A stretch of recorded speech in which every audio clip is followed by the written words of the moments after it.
bila kita membincangkan tentang latar belakang tokoh, jadi tokoh yang akan kita bincangkan pada hari ini adalah Adam Smith.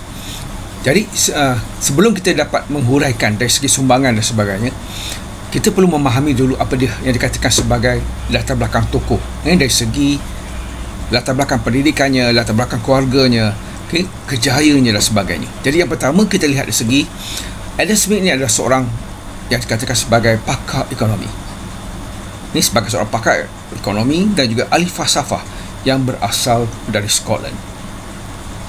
Adam Smith terkenal dengan bukunya yang bertajuk The Wealth of Nation dan dianggap sebagai bapa ekonomi moden.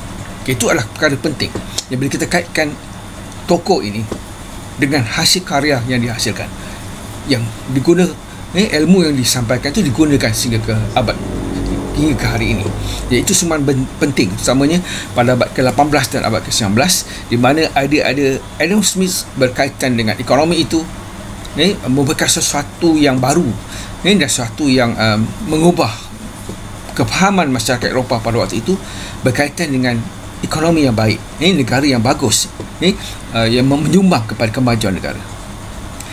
Yang kedua dari segi latar belakang, beliau dilahirkan di Kirkcaldy, iaitu di sebuah tempat nama Fife di Scotland, dan di mana beliau mendapat pendidikan di Berks School di Kirkcaldy dan seterusnya di University Glasgow. Dan beliau merupakan membuat pengkhususan dalam bidang falsafah moral, dan seterusnya pada tahun 1740 beliau telah memasuki College Balliol di University Oxford pada waktu itu. Jadi ini adalah segi latar belakang tokoh ini sebelum dia menjadi seorang tokoh ekonomi yang terkenal.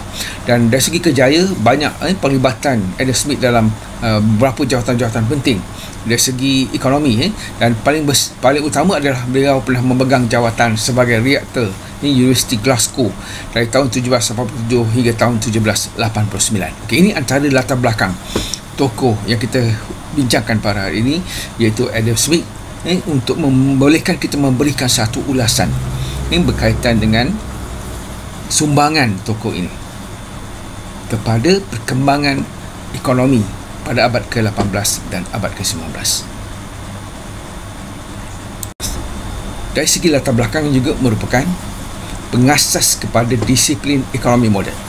Beliau telah memperkenalkan teori seseorang individu boleh membina kehidupan bermoral dan berekonomi tanpa memerlu bimbingan ataupun arahan daripada kerajaan ataupun negara.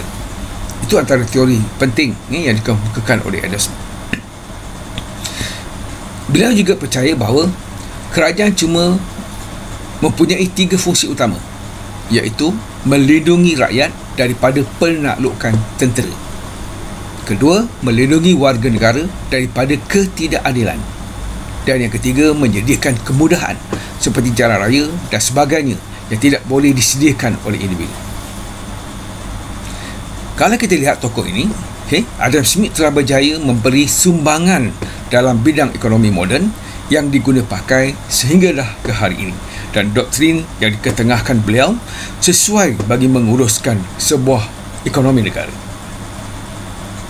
Itu antara perkara penting yang boleh kita kaitkan dengan tokoh ini.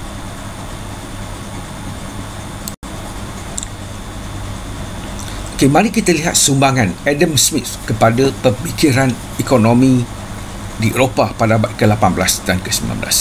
Jadi sumbangan pertama beliau adalah beliau merupakan pengasas kepada disiplin ekonomi moden, di mana beliau telah memperkenalkan satu teori yang mengatakan bahawa seseorang individu boleh membina kehidupan bermoral dan berekonomi tanpa bimbingan ataupun arahan daripada negara, iaitu kerajaan. Itu teori yang dikemukakan oleh beliau. Yang kedua, dalam asas disiplin ekonomi moden ini, beliau berpendapat sesebuah negara akan menjadi kuat apabila rakyatnya bebas. Maksudnya tidak ada kawalan ataupun campur tangan kerajaan dalam menentukan sumber ekonomi dan bagaimana ekonomi itu berkembang.